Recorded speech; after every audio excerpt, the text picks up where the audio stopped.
আলোয় হাসরের ময়দানে আল্লাহ রাব্বুল আলামিন সমস্ত নামাজীদেরকে ডাক দিবেন।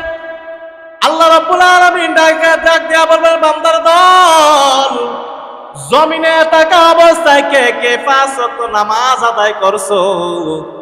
এমনি একজন নয়, দুইজন নয়, যত মুসল্লি, যত মানুষ ওই হাসরের ময়দানে ছিল, সবাই হাত তুলে দিয়ে বলবে, রে মালিক, আমরা জমিনে থাকা অবস্থা এক ওয়াক্ত নামাজ মিস করি নাই।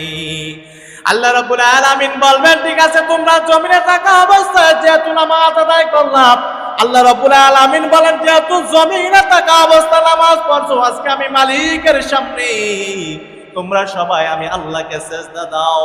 তখন নাকি সবাই যখন আল্লাহ রাব্বুল আলামিনকে সেজদা দেওয়ার জন্য সেজদায় চলে যাবে, কিছু সংখ্যক মানুষ সেজদা দিবে, বাকিরা সেজদা দিতে পারে নাই। এমনি আল্লাহ রাব্বুল আলামিনকে ডাক দিয়ে বলবেন, আল্লাহ, অধিকাংশ মানুষ সেজদা দিতে পারে নাই কেন? আল্লাহ রাব্বুল আলামিন জানেন তারা হলো মিথ্যাবাদীর দল। আমি রব্বুল আলামিন বলছি, কারা কারা জমিনে থাকা অবস্থায় 5 ওয়াক্ত নামাজ আদায় করলাম, কিন্তু অধিকাংশ সবাই বলছে নামাজ আদায় করতে, কিন্তু আমি আল্লাহ যখন বলছি আমি মালিককে সেজদা দাও, কিন্তু তারা অধিকাংশে আমি মালিকের সেজদা দিতে পারে নাই। আল্লাহ রাব্বুল আলামিন তখন ওই সমস্ত মানুষদেরকে জাহান্নামে নিক্ষেপ করে দিবে।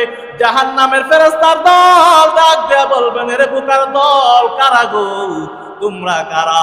যখন নাকি ফেরেশতারা তাদেরকে বলবে, বুকার দল, তোমরা কারা? মা সারাকাকুম ফি সাকার, এর নির্বুধ দল, তোমরা কারা?